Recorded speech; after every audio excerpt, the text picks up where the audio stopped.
Hi everyone, thanks for joining the session. We are going to get started in just about a minute, just waiting for a few more participants to join us. So please stay signed in till then.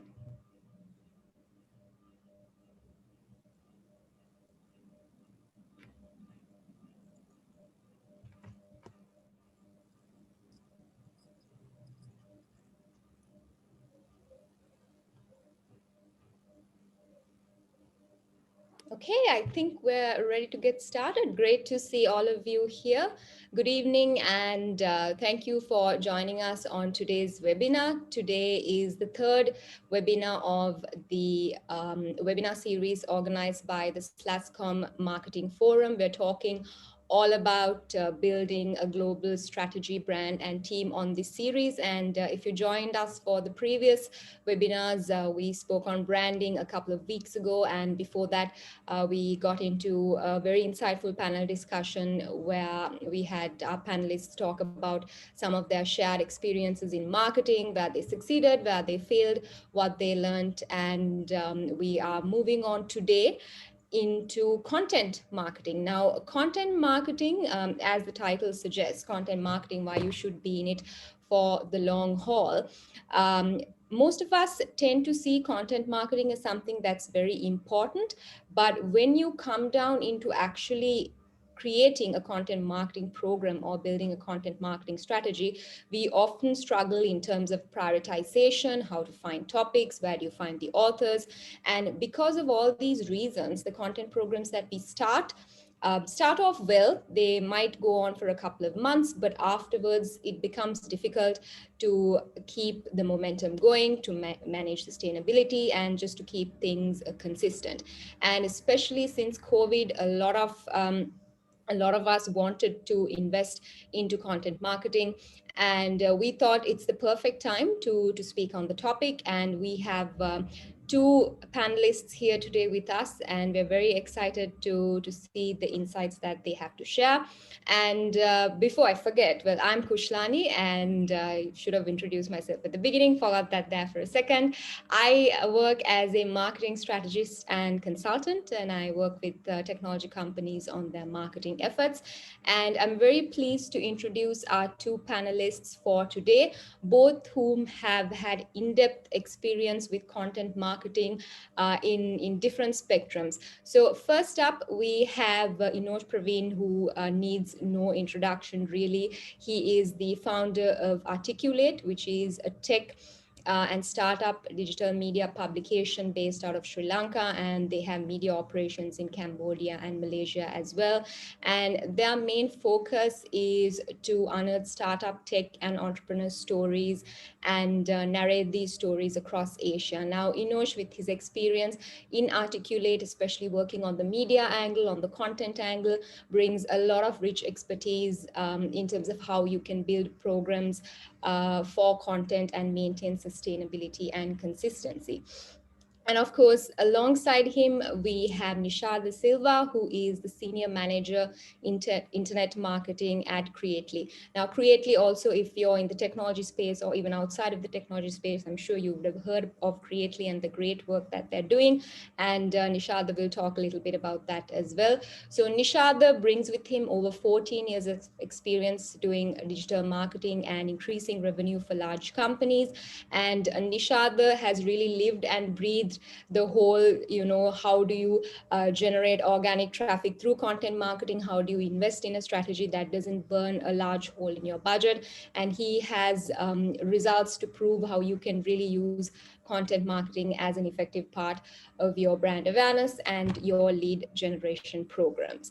So with that, I think we can get started and dive straight into the session.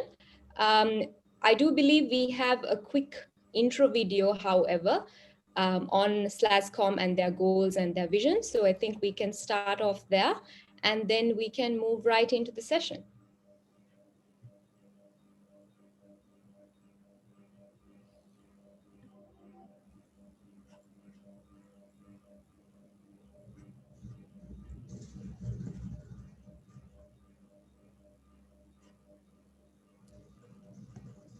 Okay. All right, let me just see where that's at. Okay, not a problem. I think we can, okay, there we go.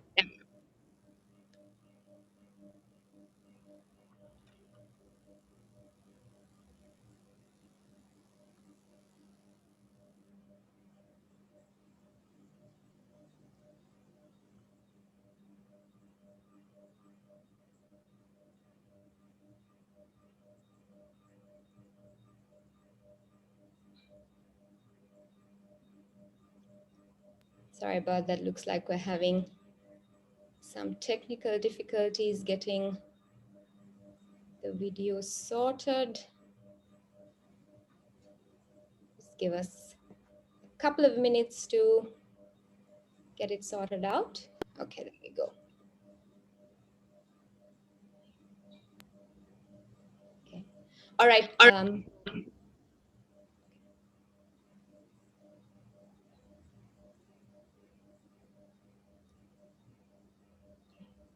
That's fine. I think let's maybe keep the video towards the end of the session, and I think we can get started right on. So first up, I'd like to invite Inosh to talk about his experiences with Articulate, the world of media, and how you can apply best practices for a successful content marketing journey. Inosh, over to you. Hey, thanks so much, Krishlani. Kind words there, being very modest. First of all, really admire both of what the work both of you do. Quickly getting my screen to share. Could you see this? Yes, all good. Okay, sounds great. Um,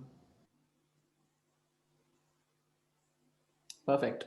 So I see some known faces, known names here. So amazing to have all of you here. So this is, first of all, thanks for inviting me to share a little bit of my experiences. And I'm not going to take too much of time. I have only 10 slides and 10 minutes. So hope we could get some value out of this. And definitely would love to get your feedback as well. So it's all about getting media coverage and mileage with content strategies. And one of the reasons that we would also like to kind of, it's more of an educative process that, most of the clients and the people that we work with, we tend to have like very long calls, having to explain the basics of, what exactly is content strategies and, media coverage and mileage. So I think in a way, us diving into this gives us leverage into the market being more aware of what the building blocks behind this.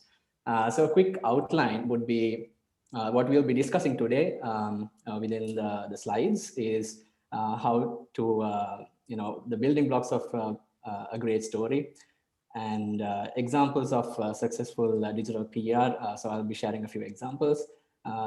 Then how to plan for wide reach and consistency. So this is where you could look at PR agencies and digital media companies. And one of the most, I would say, underused areas would be thought leadership, because if you take the Western world, this is like one of the main areas that, the tech CEOs and startups utilize a lot. This is something like, completely underutilized. I think Chandika, Nishad would share some examples what Chandika was doing in the early days, and then finally contacting the media. This is also something like, people consider it like extremely complex, but I'll be sharing few tips of, how we can actually reach out to the media itself.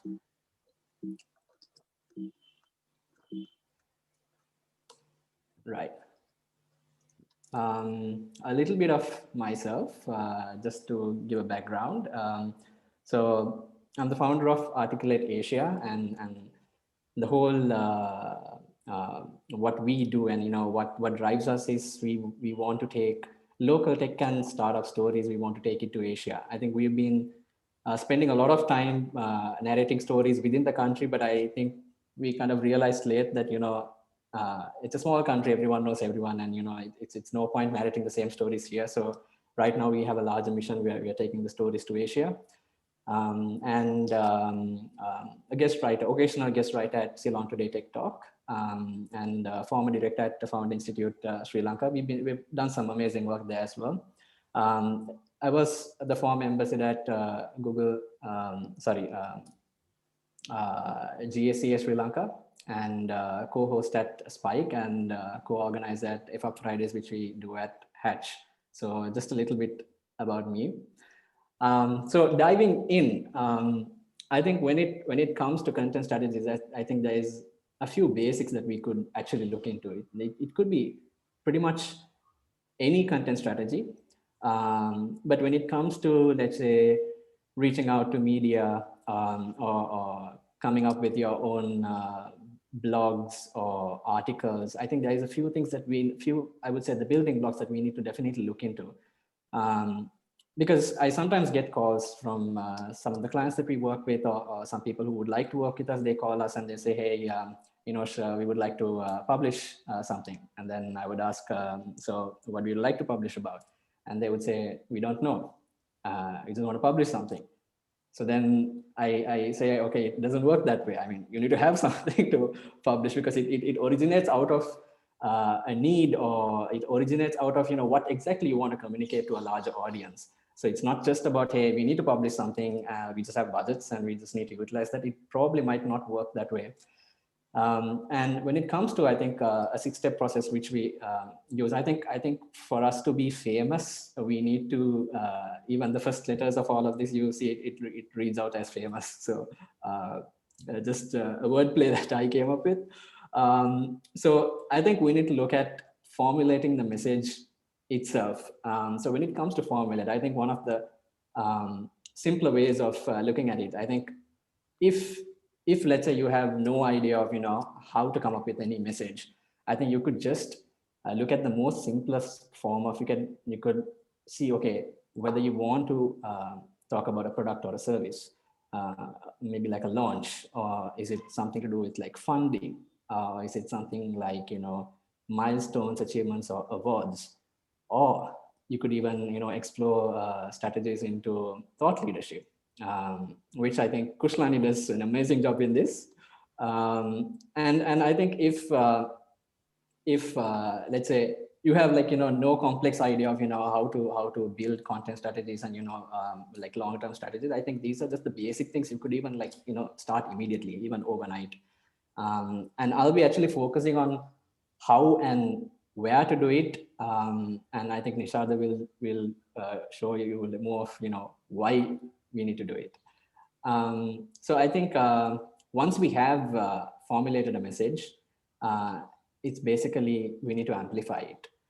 What I mean by amplify is you need to have, let's say, something like a headline, or your initial message as a hook, because you need to grab your audience first.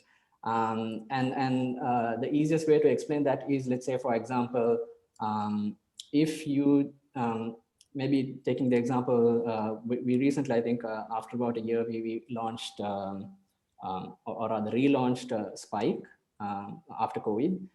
And it was actually after an entire year of pause.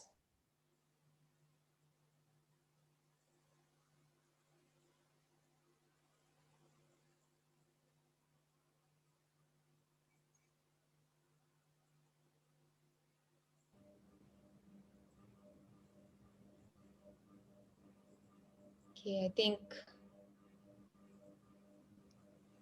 she's having a bit of an issue with his internet connection. Let's just maybe give him a couple of minutes to get back on. But just like Inosh mentioned, I think this is one of the areas that most companies struggle with as well, is just figuring out that message, just understanding exactly what you need to say and what the right way to say it is. So I think that point is spot on, and that's something that we are going to cover as we go along the session as well, especially in terms of, how do you create something that's compelling enough that your target audience wants to hear from you, and how do you create it in a manner that's unique and that's authentic, so that you add your own voice into the mix. So let me see if we can get Enosh back on real quick. Just a second.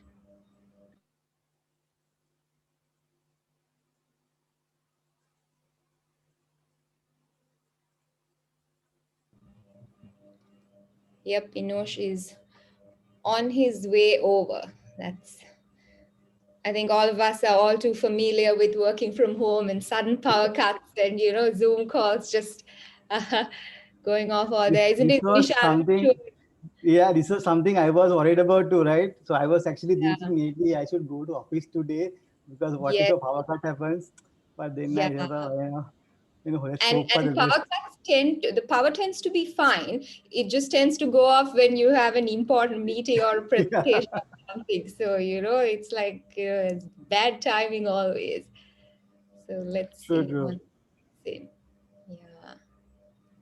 And Power Nisha, and the internet also, right? I mean, internet yes, is yes, not very unsteady. I think unstable. the entire time we worked in offices, we've taken certain things for granted. And now Yes, that we're working from home, you just realize how, how many things like that are there that we never really appreciated, so when true. we were in the office. But yeah, let's get Enosh on.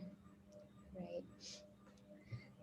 Okay. So, and I think, Nishad, one of the things that we are really looking forward to covering with you also is kind of breaking the notion that content marketing is something that requires a large budget or a massive investment. And I think that's something that we've seen that you can explain as well. So, Nishad, I think till Enosh gets on, maybe we can move forward with your presentation, and then we can get Enosh back to carry out his slides. I think he's still having a little bit of a difficulty. So let's start off with the video on Creately. For those of you who don't have much of an idea about Creately, we have a short video here for you, but I'm sure, oh, okay, Enosh is back. Let me just get him back on.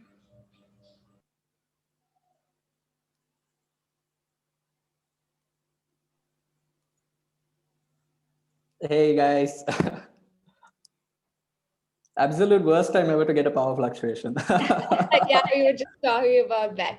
All Okay, right, carry on. Nishad, okay, Nishad continued or am I continuing still? Yeah, we were just having a conversation about, power cuts and working from home and things we took for Yes. granted. So, go ahead. Amazing. Okay, so round two.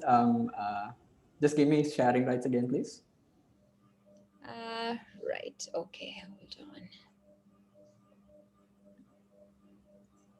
Okay, I think we'll.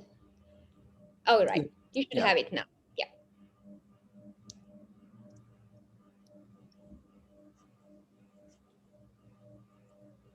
Okay. Okay, I believe this is where we left. I'll Yes, just continue that's from right. here. Yeah. Amazing. Okay. So getting back into the flow. So I think Spike is something that we got back after a while, and I think we without going for like very straightforward sort of a title, we went for like the longest running startup meetup is back after lockdowns. I think this is something which grabs attention because you're kind of amplifying an existing message. So it's not kind of deviating from what you actually need to kind of talk about. So it's not like misleading anyone, but it's the exact same message. But how do you amplify it so that you slightly make it look a bit grander, and you'll be able to like grab hold of an audience. So the usual way of how we can do in terms of content is um, when we are looking at content itself, let's say, especially when it comes to an article, whether you do it as a digital PR or let's say offline PR, we need to look at in terms of, okay, how exactly are you going to change the world? This is like one aspect you can look at it. So rather than just talking about, hey, this is what we are doing, but we can talk about how exactly is creatively changing the world. Is this a better proposition that anybody would like to read? Or you could bring in the aspect of how will your idea or your solution would be how would it become like $100 million dollar company? It could be any number. It's just that, something like a vision, where are you looking forward to becoming, 5-10 years down the line? Again, like, where will the company look like in about 10 years? So that's something like, you amplify your message so that, you have something to talk about, you can grab hold of an audience. A few examples of recent publications that we did on our platforms would be, let's say, I think everyone would know Arimac, I think another Slash.com company. And I think they opened a brick and mortar office, or they're planning to open a physical office in Singapore. So rather than just saying, hey, Arimac is planning to build an office in Singapore, we kind of amplified the message saying, Arimac is expanding its digital empire into the APAC region. And that's actually their vision. That's what they are aiming for. Same with, Ananke IoT. They're doing some amazing work. So, but, an example of how we amplify that message. Another usual way of doing it, since we're also coming from a third world country, it's usually, I think we tend to find a lot of firsts in the country. So it's always good to write that as well. So I think HealthNet was the world's first pharma assistant. So I think that was a nice title to go with. And Rode also was one of it is the first electric mobility. And I think even in their message, they don't talk about, building electric bikes. They talk about, I think, reducing carbon emissions and electrifying digital, like mobility itself. I think it has a nice message. These are the ways that you could amplify your message rather than just sticking to the bare bones of, keeping it boring. When it comes to messaging, I think one of the things that every marketer should look at is not everyone has time to go through all of your content. So you need to be able to kind of grab the entire, when you grab attention, you need to have like that entire message pretty much on the top itself, which is your title and probably your first paragraph. And this is also a way of, how PR also handles it, print PR. But there is also like, new forms of content which are coming out is something like, the accordion structure. This was something I came across recently. So one aspect is where you have something like the pyramid, where you have the entire article pretty much summarized into a title. And then you have like, the entire article summarized into a paragraph. And then it goes on, your third paragraph, fourth paragraph, and it's kind of like, the supportive material. And then you just close it off with just the basic details. So it's like, it starts off with the message. So even if you read just the title, you're good. Or even if you read the title and just the first paragraph, you pretty much got the message. I think one of the new ways of doing it is called the accordion structure. That is because I think mostly because of digital platforms, where you could kind of break down your messages into multiple formats and have them under headings, where you can click and expand. And that's also one of the ways I think mostly digital platforms utilize, where you could kind of skim through a message. Most of the people, I think when it comes to digital content, what they do is I don't think 70-80% of people actually read an article or any content end to end. So you could utilize like an accordion structure where people could skim through, get the message, but you could also like click and expand and go through. And then comes like outreaching and being unrelentless and having a strategy. I think one of the ways, again, coming back to more of a offline PR, there are two versions called like the exclusive and the embargo. Exclusive is, let's say, if you have a good rapport with any publication and the editors, you could probably pitch in for like exclusive stories. So it's like a risk versus reward. What you get there is when you get exclusive stories, you get like a higher chance of that getting published, because the editors also like to publish exclusive content. Versus something like an embargo. You probably might have seen that some of the larger corporates or maybe even like, let's say, the phone companies or laptops, when they like publish stuff, all of a sudden you see like on a given particular day, like it goes out. Let's say like Apple phone launches like 2 o'clock one afternoon, like, every site across the internet has published the same thing. And you sometimes might tend, like, how did everyone get access to this, like, all at the same time?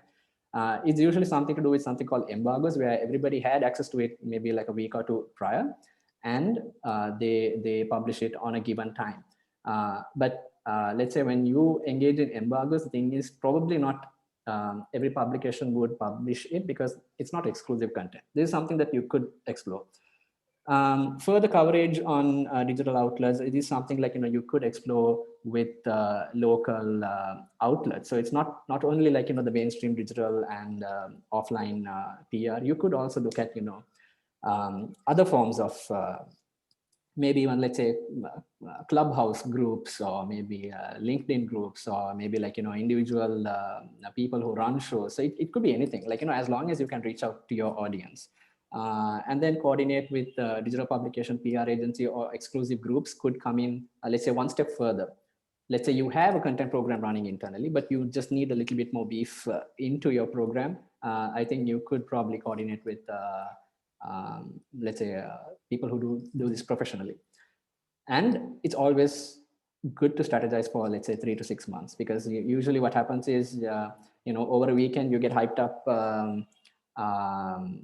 Once you have like your team meetings, and you probably might set out to do amazing stuff, but once you don't have a plan, it just doesn't fall through for a longer period. And thought leadership. One of these articles is actually Kushlani's, and Kushlan is one of our consistent contributor. The first article is by a company called MintPay, and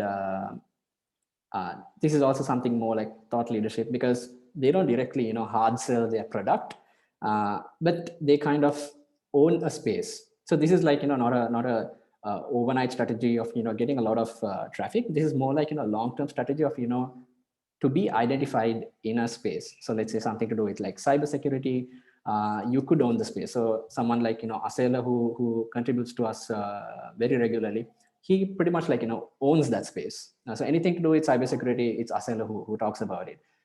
You see one of the other articles submitted by Michael.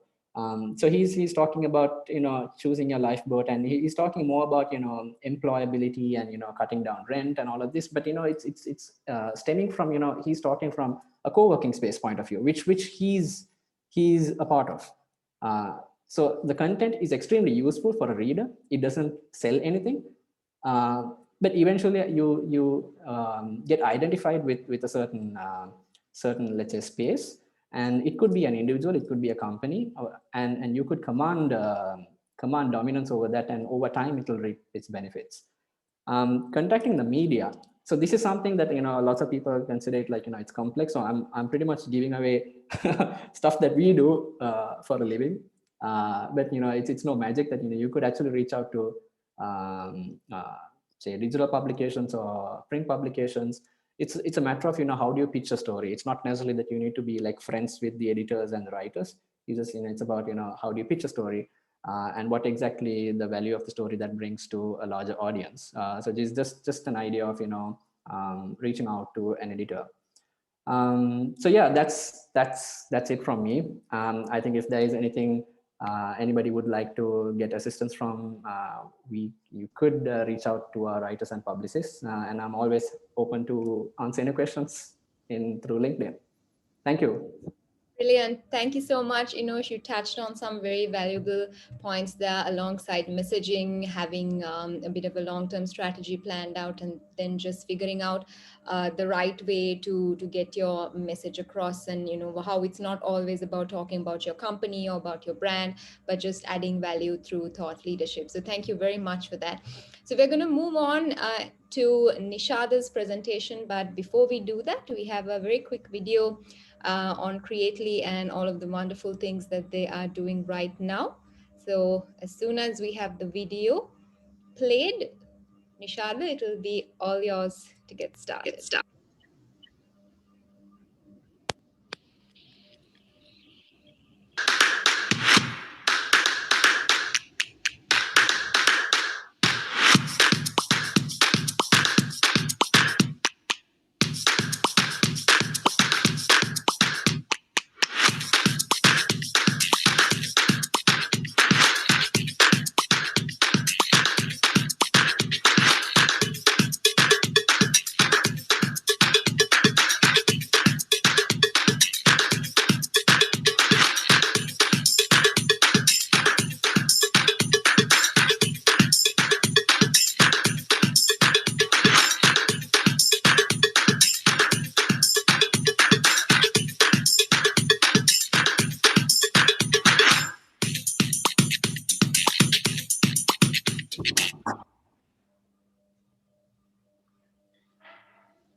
Can you guys see my screen?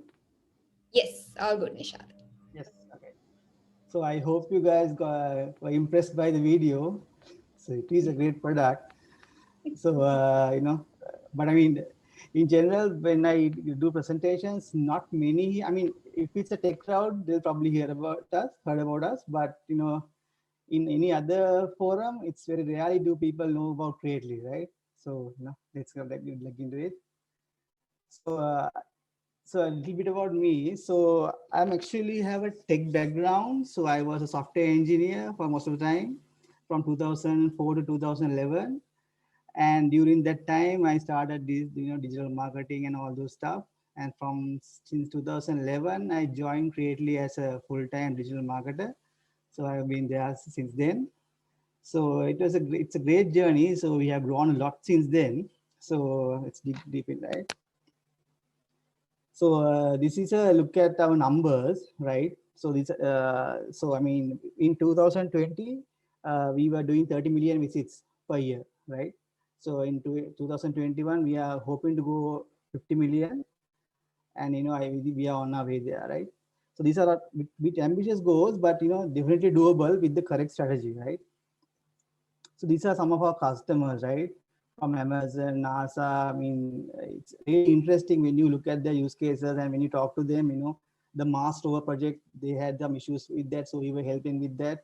So it's really amazing when you look at the different use cases that our customers use our product for, right? So we manage all these results almost exclusively through content marketing, right? Even now, around 85% of our traffic comes from organic search, right?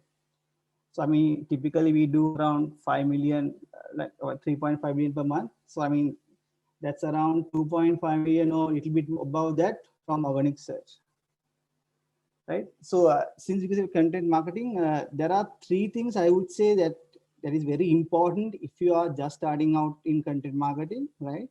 One thing is consistency, right? So I mean, in general, you can put out few posts quickly, that almost anyone can do, right? But if you to have a long-term strategy to plan it out, that's a little bit hard, right? So that's why planning is important, because you might have the initial 5 or 6 posts nailed down, but you have to plan it in a way that it continues to give you rewards, right?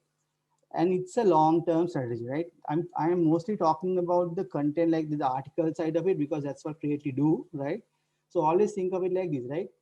Think of 4 posts you do every month, right? And each 4 posts send you 10 visits, right? And after a while, they start to rank, they start to send more. You keep doing those 4 posts every month. In a year, you have around 50 articles sending you 50 visitors per month, right? So that alone is like, I don't know, 2,500 visits, right? So that's a huge number for most companies, right? So think of that. It's a long-term strategy, content marketing. And the most important thing, probably that's why I highlighted in red, the management of the internal buying, right? Without the management committed to it, it will be very hard, right? Otherwise, maybe you have to work with the teams, you have to work with the product team, you have to work with the support team. And to do all this, if you don't have the management support, it will definitely fail.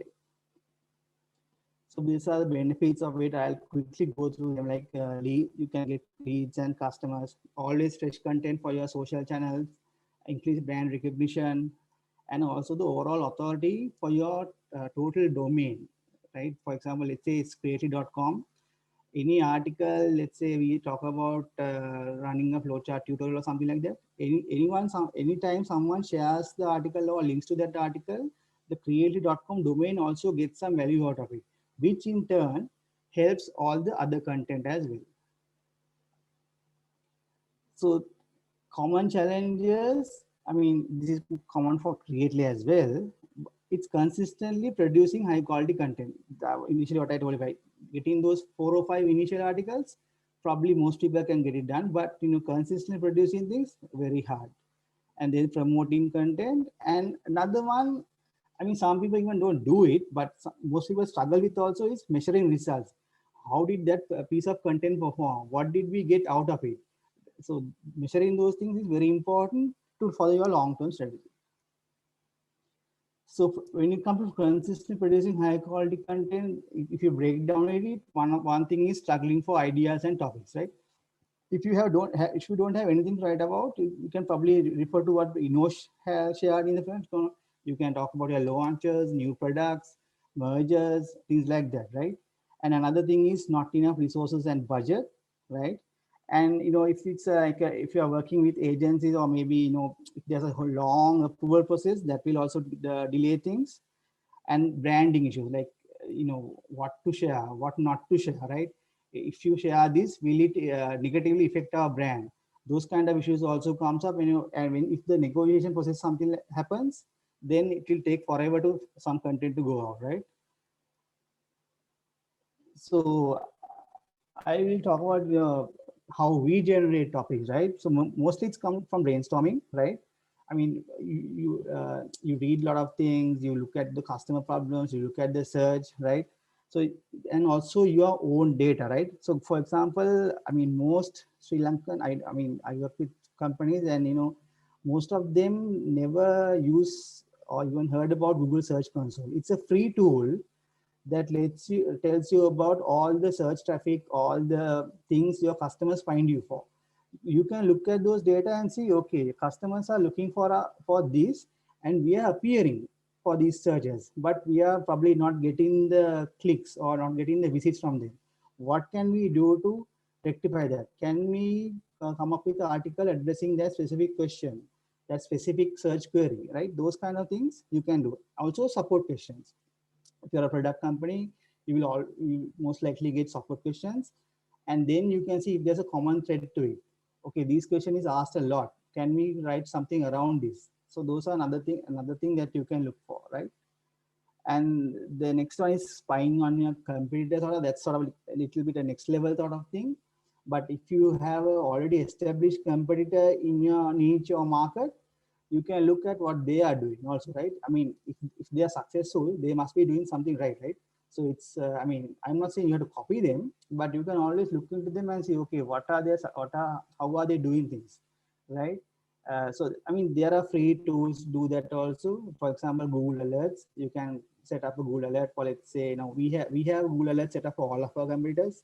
We always monitor them. We always see what are they sharing, what are they, if some other website is talking about them, we try to find out why they are talking about them and see if we can also pitch them, right?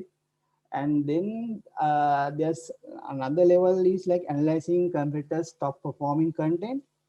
That for that you need some paid tools, right? There are paid tools like Moz SEO Profiler, Ahrefs. All these tools have a specific analyzing tools where you can look into your competitors, right?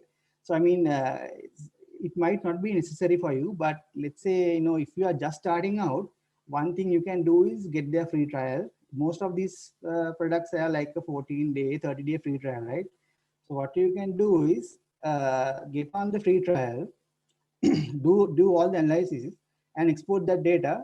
And if you want to keep it, you can keep it, but you can cancel subscription without paying anything. You can make use of the trial to get the initial data, right? So so typically we produce at least 4 to 6 types of content every week, right? And you can't do that without a process, right? One of the main things you need is a set of topics or set of ideas for you to write about. Even if you are outsourcing, or even if you are internally doing this, you need the ideas. If you spend so much time brainstorming ideas and looking for topics, then you will lose a lot of time, and sometimes you will lose interest as well, right? Because it's hard to do it every day, coming in every day and coming up with ideas. So that's why we maintain a topic sheet. So what we have is this topic idea, a brief description of the topic, and a category for it. I mean, it could be different for your company. Like for us, it's mostly about the diagram type, right? So if we know it's a flow chart or chart or something like that, if the topic is about that. So I mean, we won't be doing 4 articles about flow chart every month. We try to balance it out, right? So anybody can add to the list. So I mean, we have around 45 people. So anybody can add to the list, because everybody reads it, right? You see it in LinkedIn, see it in Facebook, and you always come across interesting topics. And I mean, you have to make it a practice and encourage it, that, people add to this list, right? I mean, a developer might come across something interesting done by some company, so they add it to the list. So the marketing can validate the idea, look into the search volume and all those things, but the idea is there for people to look into, right? uh, and also about resources and budget, I think Krishna also mentioned is like, people tend to think it's content marketing is very hard, I mean, very resource intensive and very expensive, but that is not the case. Because I mean, initially for you to get started, I mean, it is one of the very cost effective ways to get leads, right? So I mean, we saw when we first started, it was mostly Chandik, our CEO, and Hiraj, Sharan, and in the first 2 to 3 years, it was me who was producing the content, right? So I mean, once you have the topic ideas and processes in place, it's not very hard to create the content. I mean, sometimes, uh, you don't feel like writing or you are not comfortable with writing. So if that is the case, then you can easily outsource that, right? Uh, Typically, I mean, we use Upwork, but I have seen there are many agencies or any freelancers here in Sri Lanka as well who do the content writing part.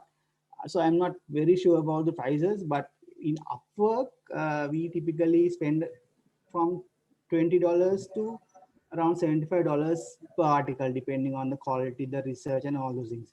So I mean, think of it like, let's say at the most it's $50, right? That's like 10,000 per article, right? If that article is well researched and it ranks, and if keep sending you one customer per month, you will probably have in a year that article will send you 12 customers, right? Is it worth paying 10,000 to get 12 customers? That's the decision you have to make. In most cases, it's a yes, right? So think of that, because it's an investment. Don't think of it as like a cost, uh, because one article rank can give you traffic for years. Now, for example, a good example would be, so I mean, if you are in front of a computer, you can search for something like flowchart tutorial, right? If you search for flowchart tutorial, a Creately article should come at least in the first 3 results, right? So that's an article I did in 2000, probably 12 or 13, right? And it's still sending us traffic, and it's still sending us purchases, right? At least 4 to 5 purchases every month. So think of that, right? At least 60 purchases per year. Let's say 2014, that's 7, that's 420 purchases for that, right? And we are getting lots more registrations from that because we have premium product.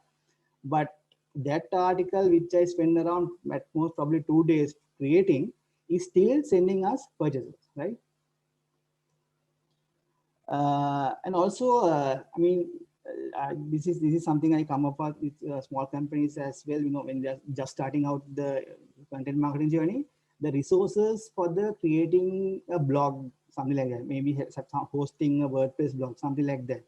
So if that is, and publishing, I mean, if you're working with a web agency, that costs are also there.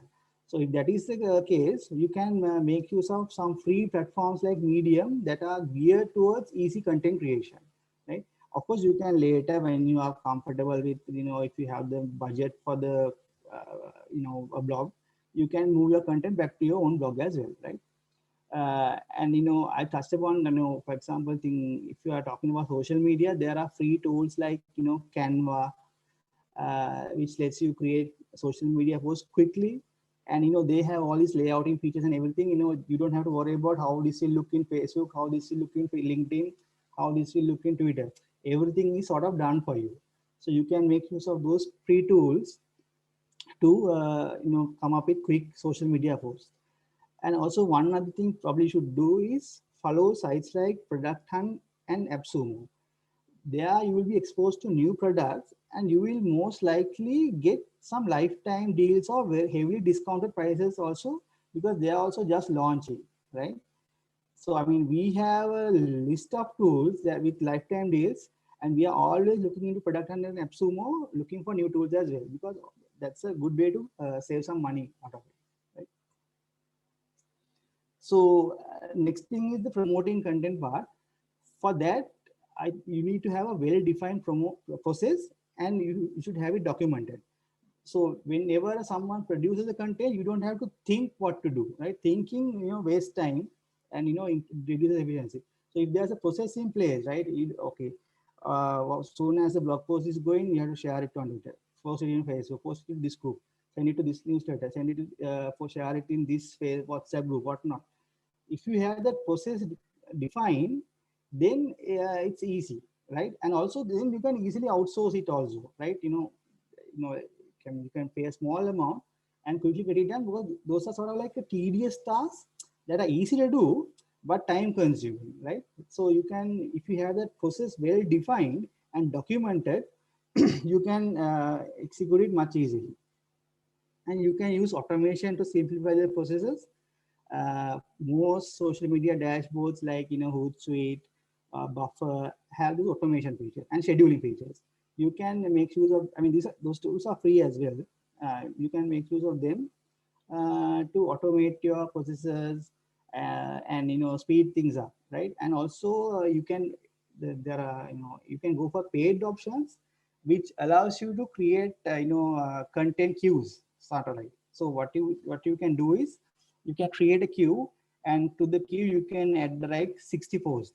So, and they are continuously, they are shared on your social channels. You can set the time frame, the gap, and everything of the queue. So whenever someone sees your channels, you have a never-ending stream of updates consistently going out, right? And you have to also document the results, so you know what works and what doesn't work, right? And another easy thing to do is convert those content, whatever content you produce, into other formats. So let's say it's a blog article, you can make it into a slideshow, right? And share it on SlideShare or what, and make it to PDF and share it on document sharing sites. Another steps would be making an infographic or a video out of it. Those are expensive, but depending on your need, your budget, if it's a very high value content, you can consider those options as well, right? And then the measuring results bar. So I hope you remember there are three key things: producing high quality content, promoting them, and then the measuring results bar. I think this is something most companies don't do. I mean, they produce the content, that part also probably they can solve, but they don't measure the results. But this in turn, what happens is you don't know which content performed, so you can't replicate that success. So that's why it's very important to measure the results. So you have to define your goals, right? It could be conversions and leads. For us, it's always conversions. It could be traffic. It could be engagement. I mean, if it's a social media share post, then maybe engagement could be a factor, and maybe subscribers and things like that, right? So another free tool that you can use for this is the campaign URL builder. What this allows you to do is share a link, add a link, and add some tags to it. So whenever someone clicks on those links, those are recorded in Google Analytics. So Google Analytics is another free tool. If you don't know, it's another free tool where you can measure your sites visits, your conversions, how your audience performs, your audience types. That's another free tool where you can use to analyze those things. What Campaign URL Builder does is it sends those link sharing data, link clicking data into Google Analytics, so you can break it down campaign wise, right? This way it makes it easier to attribute goals to each campaign. So these are I'm terribly sorry to interrupt. Just wanted to keep track of time. So okay, yeah, that's fantastic. I think there's a little bit more that you have to cover, but please go ahead. Just wanted to drop in just quickly. Yeah, so I'm actually done. So these are the different content types Featly has. So I just share this so you can have idea of different content types you can produce also. Yeah. Sure. So thanks a lot. And if you have any other questions, you can always reach me on LinkedIn. Okay, thank That's you. great. Thank you, Nishad. That was very insightful and very practical, especially when you spoke about tools. So I am signed up with three SEO free trial tools at the moment. So, and I think they, yeah. So I have my calendar set up for when the free trial expires, and it's a very real thing. I think that's great because there's a lot of tools out there that you can use. So, Inosh, I wanted to kind of pick your brain a little bit also on the SEO front and also on the social media front as well, where both of you spoke on the importance of not just creating the content, but doing it due justice in the form of promotions. So, what sort of mechanisms do you go about for SEO? How do you ensure that the content that you create is promoted consistently on social media? Like, what's your thought process behind that? Okay, putting me on the spot. So I think when we look at pretty much like the entire like the purpose and life cycle of content, I think when it comes to just immediately getting some hype from say newspapers and magazines and stuff like that, it's like kind of it's a very short term hype. You get a lot of short term say publicity or noise or hype. But when it comes to long term, what actually keeps let's say evergreen content or content which people who search for you and they organically come in, it's all to do with SEO. I think that's why even sometimes when you pick the right keywords and write the article based on the proper keywords, like what Nishada said, even articles dating back to 2013 and 14, you still get traffic coming in. And that's one of the ways that you could actually leverage a lot on digital content, because paper stuff, printed stuff, it just dies down within a span of a few days. But digital content is how you keep it alive, and SEO plays a huge role. I mean, I can't emphasize that any stronger than that. Yeah. Absolutely, that's fantastic. And I think again, on topics like SEO, I feel like everybody knows the importance of it, but you just don't know where to start, or what sort of protocols to follow. And there's different aspects. There's aspects that come from the content, and there's the technical aspects, backlinking, and so on and so forth. So I think that there's a lot of resources and a lot of tools, like both of you mentioned. It's just a matter of making the investment and really figuring out how do you prioritize those efforts. One other thing that I think both of you again touched upon in terms of finding the authors and getting a steady stream of content and measuring the outcomes of those content. I think one of the reasons sometimes it's difficult to maintain consistency is because writers get, or content creators get, demotivated.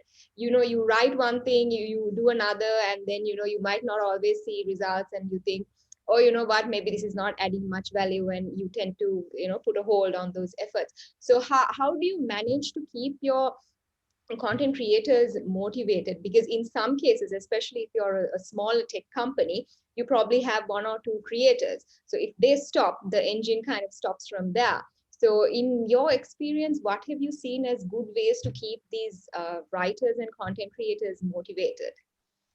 Okay, so maybe my experience is like, hey, let's be practical. It's like, not every piece of content that you're going to write is not going to be like, rock star content. So it's kind of, wrong to assume that, just because you're a good writer or just because you're a great company doesn't mean that every single piece of content that you put out is going to, hit reach us in millions.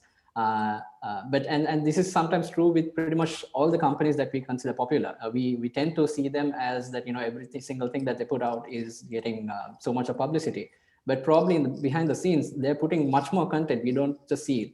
It's just, let's say they might publish 100 articles or they might publish 100 videos. It's just that 50 of them or 60 of them might get popular, or maybe even 10. Let's say 10 articles or 10 videos or any type of content. Out of 100, maybe a 10 would just fly off the roof. And that's what a lot of people would see. And when it comes to content, it's that consistency in not expecting results for every single thing that you're doing, but you just need to keep doing based on what your, let's say, your audiences, what the message you're trying to stand for in terms of the thought leadership. What I told you, if you're trying to secure a space, have thought leadership. Again, being consistent, whether it's trending or not, be consistent. Fantastic. Thanks, Nishada, what are your thoughts? So regarding the keeping them on toes sort of thing, I think one thing we are doing is giving them different types of content. So typically we have two content writers with us. Most of our stuff is outsourced. So what we do is we have some internal articles that are sort of very high value content.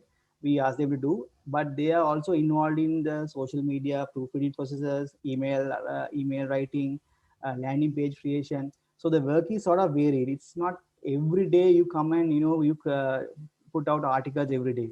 The work is sort of varied, but to maintain our other articles, what we do is we outsource them. So some sort of tedious article that doesn't require lots of product knowledge. So let's say we are targeting some blog and we are having a guest post sort of thing that doesn't require product knowledge or anything like that, then we sort of outsource that. So we have the content engine running, but it's not always the same person.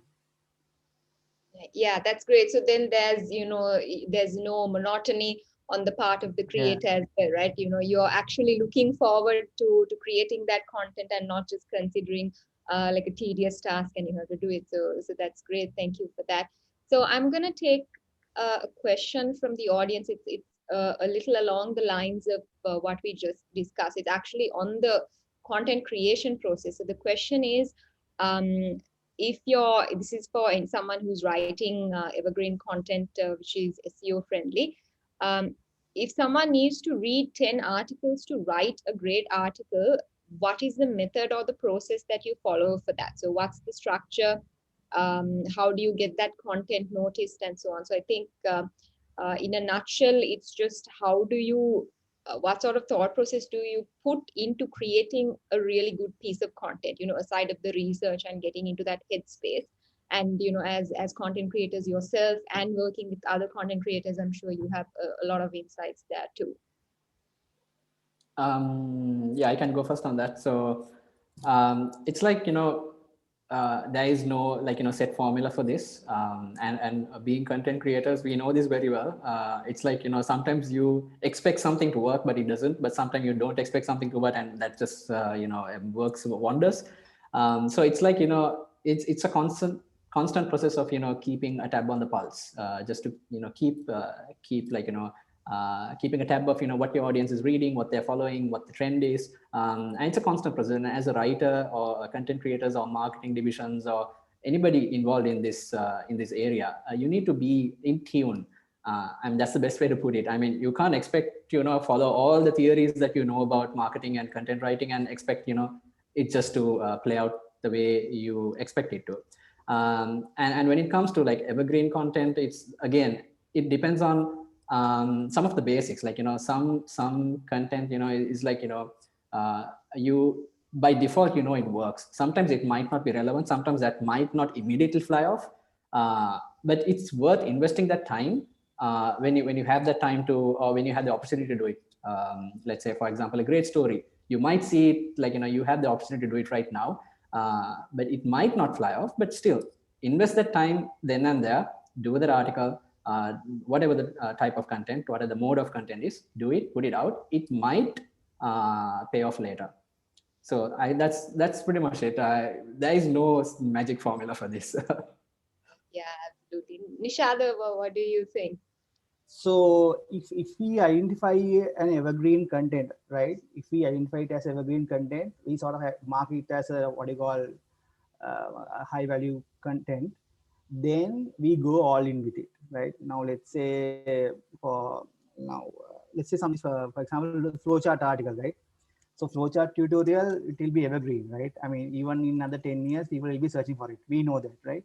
If we know that, we try to produce the best piece of content around it.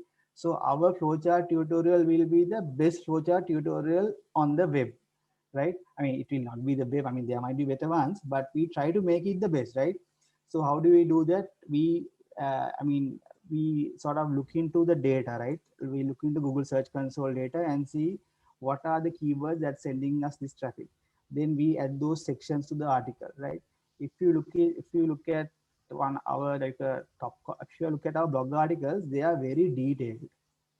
They have this table of content, I mean, if you go for a flowchart tutorial, we cover the flowchart symbols, how to create the flowchart templates, flowchart use cases, everything is there. So if you identify evergreen content, right?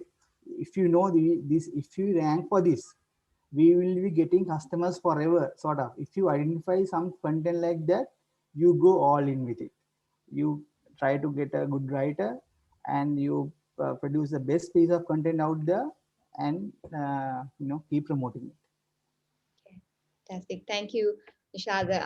Unfortunately, we've kind of reached the end of the time that we had allocated for the session, but it was very insightful. There's a lot that I learned, again, as someone who is invested in content marketing and someone who creates and likes to create content. That's actually why I asked the question about motivation as well, because I think it's important to stay motivated and consider creating content and marketing it as an exciting thing. So I think Enosh and Nishada, everything that you said today created a lot of inspiration for anyone who is hoping to be a content creator or a content marketer, or if you're struggling, Nishada, like you mentioned, management buy-in is very important. You can't proceed unless you have management buy-in. So I think after this session, you have all the ammunition that you need to go and tell your CEO, look, we have to invest in content marketing. Here's how I'm going to do it, and go all in. So it's been a really great session, and I'm sure everybody here today learned a lot on the webinar. And before we wrap up, I'd like to thank Nishada and Enosh for your time. Once again, brilliant session, lots of information, not just on strategy, but also in terms of how you can really put a good content program into practice. So thank you very much to both of you for joining us today. And before we wrap up, I'd just like to take a couple of minutes to play the video on SLASCOM, because this series is organized by SLASCOM, by the SLASCOM Marketing Forum. And the goal of this series is to educate you with marketing related insight from experts just like Enosh and Nishada. So just hang on for a couple of minutes till we run through the video real quick. And yeah, after that, we'll keep you posted on the details of the next webinar. Video coming up. Thank you so much, guys. Thanks, Krish. Thanks for having me. Thank you. And if you have any questions, you can drop me a message on LinkedIn as well. Yes, I'm sure both of you are going to get a lot of questions.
Okay, that wraps up today's webinar. Thank you once again to Nishada and Enosh for presenting, and thank you everyone for attending. The next webinar will be on lead generation, which is no doubt a popular topic and something that I'm sure you're interested in learning more about, and that will take place in 2 weeks from today. So do watch out for email if you're subscribed to SLASCOM, and for the social media channels for updates on the next webinar. Thanks for joining and have a good evening.